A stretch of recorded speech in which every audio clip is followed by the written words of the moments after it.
2025 সালের মে মাস। দক্ষিণ এশিয়ার আকাশে যেন যুদ্ধের ঘনঘটা।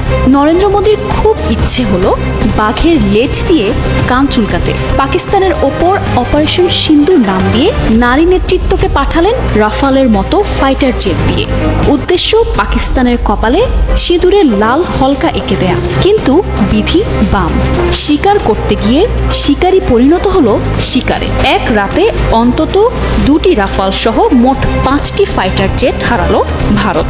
আর এই ব্যর্থতা মোদীর কপালে এঁকে দিল কলঙ্কের এক কালো তিলক। সেই সাথে সামরিক ইতিহাসে এক ব্যর্থ অভিযানের পাঠ্যপুস্তক উদাহরণ হয়ে থাকার চিরস্থায়ী কষ্টের বন্দোবস্ত মাথা পেতে নিল ভারতীয় বায়ুসেনার দল।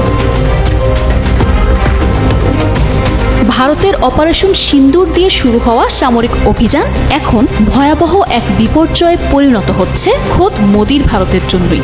পাকিস্তানের পাল্টা জবাবে ভারতের শুধু আকাশই নয়, কেঁপে উঠেছে ভারতের সামরিক আত্মবিশ্বাসও। এক রাতেই মুদ্রার উল্টো পিঠ দেখতে হয়েছে সামরিক দিক থেকে বিশ্বের 4র্থ ক্ষমতাধর দেশ ভারতের অহংকারের প্রতীক হয়ে ওঠা রাফালকে। যদিও শুরুটা ছিল জাঁকজমকপূর্ণ। ভারতীয় বিমান বাহিনী রাফাল, সুখোই আর মিগ নিয়ে পাকিস্তানের ভিতরে প্রবেশ করে পরপর কয়েকটি টার্গেটে আঘাত হানে।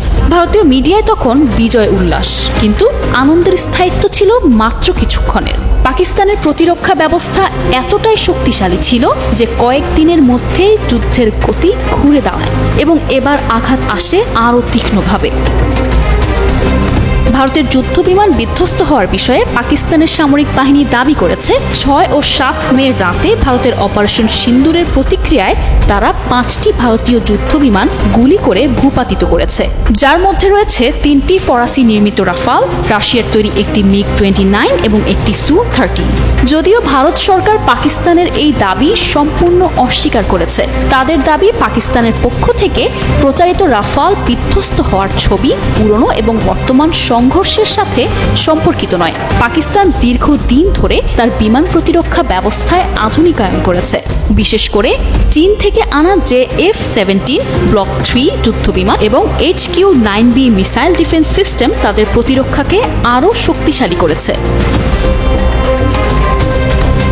ভারতীয় বিমান বাহিনী এখনও অনেক ক্ষেত্রেই সোভিয়েত যুগের পরিকল্পনার ওপর নির্ভর করে চলে। যদিও রাফাল যুদ্ধ বিমান সংযোজনে কিছুটা আধুনিকতা এনেছে, তবে সমন্বিত ড্রোন সাপোর্টেড অপারেশন বা ইলেকট্রনিক ওয়ারফেয়ারের ক্ষেত্রে ভারত এখনও অনেকটা পিছিয়ে।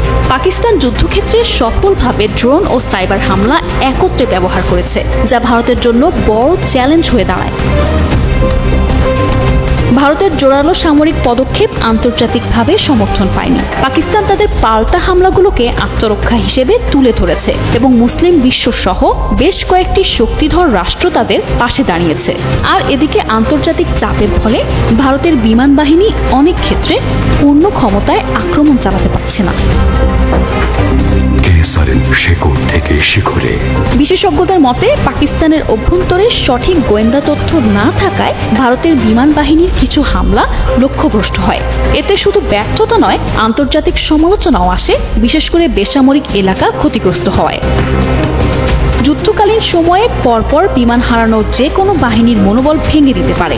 আর এদিকে পাকিস্তানের প্রাথমিক আক্রমণ প্রতিহত করার পর দ্রুত পাল্টা আঘাত এবং ড্রোন হামলার মাধ্যমে চাপ সৃষ্টি করে মনস্তাত্ত্বিক যুদ্ধে এগিয়ে গেছে। আর এতে করে ভারতীয় বিমান বাহিনীকে রক্ষণাত্মক ভূমিকায় যেতে হয়েছে। ভারতীয় বিমান বাহিনী অত্যাধুনিক সরঞ্জাম এবং প্রশিক্ষণপ্রাপ্ত হলেও বাস্তব যুদ্ধ পরিস্থিতিতে পাকিস্তানের স্মার্ট কৌশল, উন্নত প্রতিরক্ষা ব্যবস্থা এবং আন্তর্জাতিক কূটনৈতিক ব্যবস্থাপনার কারণে বারবার নাজেহাল হতে হচ্ছে। ভবিষ্যতে এই ধরনের পরিস্থিতি মোকাবেলায় ভারতকে বিমান প্রযুক্তি, ইন্টেলিজেন্স এবং যৌথ অভিযান কৌশলে আরও উন্নতি আনতে হবে।